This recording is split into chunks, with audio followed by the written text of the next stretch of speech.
북한 지도부가 절대 드러내지 않으려 하는 곳. 북한이라는 나라는 늘 폐쇄적입니다. 군사, 경제, 심지어 지도자의 건강 상태조차 국가 기밀로 다뤄지죠. 하지만 그 중에서도 가장 깊숙이 감춰져 온 공간이 있습니다. 바로 정치범 수용소입니다. 이곳은 교도소나 감옥과는 조금 다른데 국가의 체제에 도전하거나 지도자를 비판했다고 의심만 받아도 끌려가는 곳. 판결조차 없이 평생을 벗어나지 못하는 곳. 북한 내부에서는 돌아올 수 없는 땅으로 불립니다. 정치범 수용소의 기원은 김일성 시절로 거슬러 올라갑니다. 1950년대 한국전쟁 직후 혼란 속에서 북한 정권은 체제 유지가 무엇보다 중요했습니다. 특히 사상범, 즉 정권에 반대하거나 남한 미국과 연루되었다고 의심되는 이들을 대규모로 격리하기 시작했죠. 이 과정에서 소련식 굴락을 체계를 본떠 범죄자 교정이 아니라 체제 적대 세력의 영구 격리를 목적으로 한 수용소가 자리 잡게 됩니다. 북한은 이 제도를 관리소 제도라 부르며 국가안전보위부 현재 국가보위성과 직접 운영합니다. 즉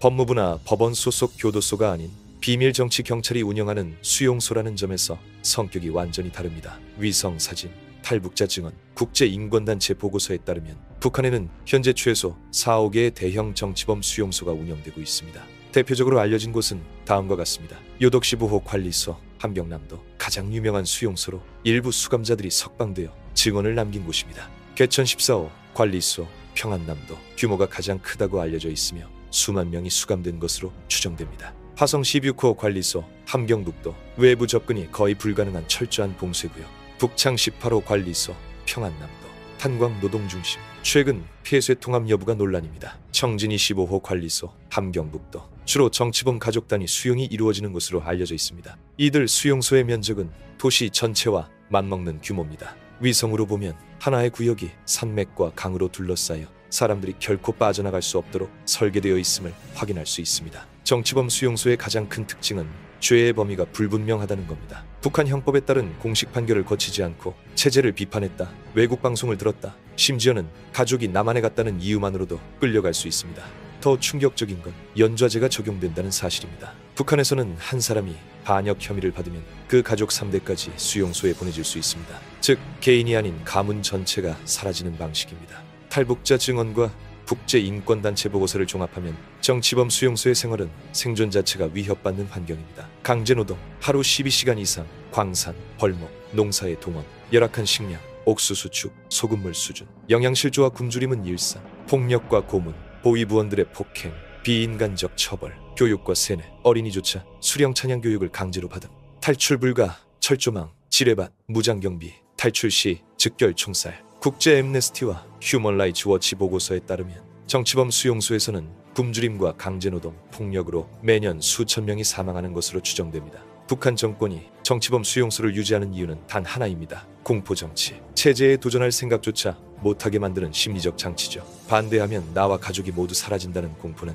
주민들을 복종하게 만드는 가장 강력한 무기입니다. 즉 체제를 유지하기 위해 만들어진 공포의 공간. 북한 주민들에게는 죽음보다 더한 두려움의 상징입니다. 하지만 아직까지도 북한은 이 존재 자체를 부인하고 있습니다. 그렇다면 국제사회는 어떤 방식으로 이 수용소의 실태를 추적하고 있을까요? 북한은 정치범 수용소의 존재를 철저히 부인해왔습니다. 그런 곳은 없다, 서방의 날조다 라는 입장을 반복했죠. 하지만 위성사진, 탈북자 증언, 국제인권단체의 보고서가 축적되면서 이 은폐된 공간의 실체는 조금씩 세상에 드러나게 되었습니다. 1990년대 이후 미국과 한국의 위성기술은 북한 영토 곳곳을 촬영했습니다. 그 결과 평양에서 멀리 떨어진 산간 지역에 이상하게도 울타리로 둘러싸인 거대한 구역들이 발견됩니다. 수십 킬로미터에 달하는 철조망, 감시초소와 무장경비시설, 광산, 벌목장, 농경지 같은 강제노동 시설, 수천 명이 살 수 있는 막사와 숙소, 이런 시설은 일반 군부대와 확연히 달랐습니다. 군사기지가 아니라 사람들을 장기간 가둬놓고 노동시키는 공간이었죠. 국제 엠네스티는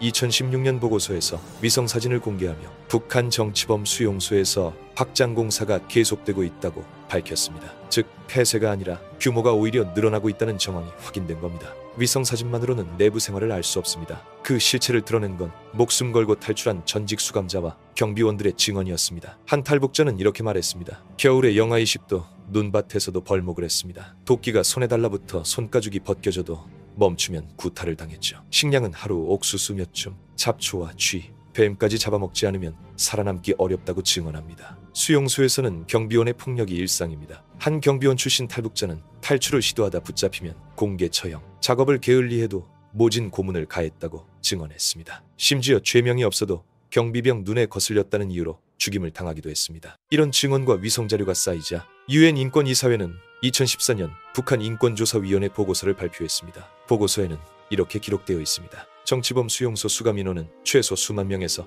최대 12만 명 추정. 고의적인 굶주림, 고문, 강제낙태, 성폭행, 공개 처형 등 인류에 대한 범죄 crimes against humanity에 해당해 유엔은 북한 정권이 국제법상 반인도 범죄를 저지르고 있다고 결론지었습니다. 하지만 북한은 여전히 부인하고 국제조사관들의 현장 접근은 단 한 차례도 허용하지 않고 있습니다. 수용소에서 살아나온 이는 극소수이고 그들은 한결같이 이렇게 증언합니다. 그곳은 인간이 인간으로 살 수 없는 곳이다. 내가 살아남았다는 것 자체가 기적이다. 이 목소리들은 북한 체제가 감추려 하는 진실을 국제사회에 알리는 가장 강력한 증거가 되고 있습니다. 그렇다면 북한이 왜 이렇게까지 정치범 수용소를 유지해야 할까요? 즉, 이 제도가 북한 권력 구조와 어떻게 맞물려 있을까요? 애초에 북한이라는 나라 자체가 공포를 제도로 만든 나라입니다. 북한 정권에게 이곳은 권력 유지의 핵심 수단이자 국민을 통제하는 가장 강력한 심리적 장치이죠. 북한 체제는 태생부터 불안정했습니다. 분단과 전쟁, 경제적 빈곤, 주민들의 불만,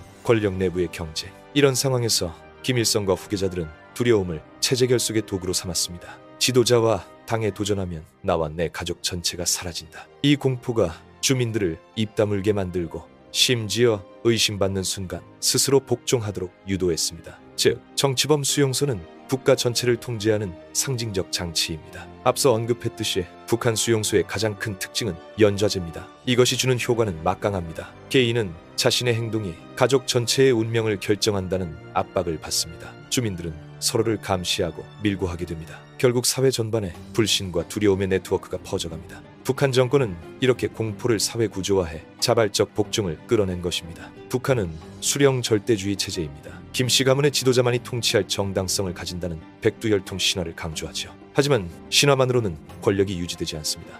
만약 주민들이 의문을 품거나 불만을 터뜨린다면 그 순간 수용소가 등장합니다. 주민들에게 반역은 곧 멸종이라는 공포 심기, 즉 혈통으로 권력을 신성화하고 수용소로 반대를 차단하는 이중구조가 북한 권력의 핵심입니다. 정치범 수용소는 주민만을 위한 것이 아닙니다. 군 간부, 당 간부 같은 엘리트 집단도 두려움에서 자유롭지 않습니다. 숙청된 간부들이 수용소로 사라진다는 소문은 내부 권력 투쟁에서 강력한 경고가 됩니다. 지도자에게 충성하지 않으면 나뿐 아니라 가족까지 끝장난다는 메시지가 반복되죠. 결국 정치범 수용소는 단순히 민중 통제가 아니라 북한 권력층을 길들이는 도구이기도 합니다. 즉, 북한이 국제사회의 비난에도 불구하고 이 제도를 고수하는 이유는 수용소가 사라지는 순간 주민들은 더 이상 두려워하지 않을 수 있기 때문입니다. 수용소는 북한 체제 유지의 기둥이자 이 제도는 사라질 수 없는 체제와 맞물린 구조적 장치라 할 수 있습니다. 북한 인권 문제 해결이 어려운 가장 큰 이유는 중국과 러시아의 태도입니다. 두 나라는 북한을 지정학적 완충지대로 여깁니다. 따라서 북한 체제의 불안정화 자체를 원하지 않습니다. 정치범 수용소 문제는 어디까지나 내정 문제라며 개입을 거부합니다. 특히 중국은 탈북자들을 국제난민이 아니라 불법 월경자로 규정해 돌려보내는 정책을 고수합니다.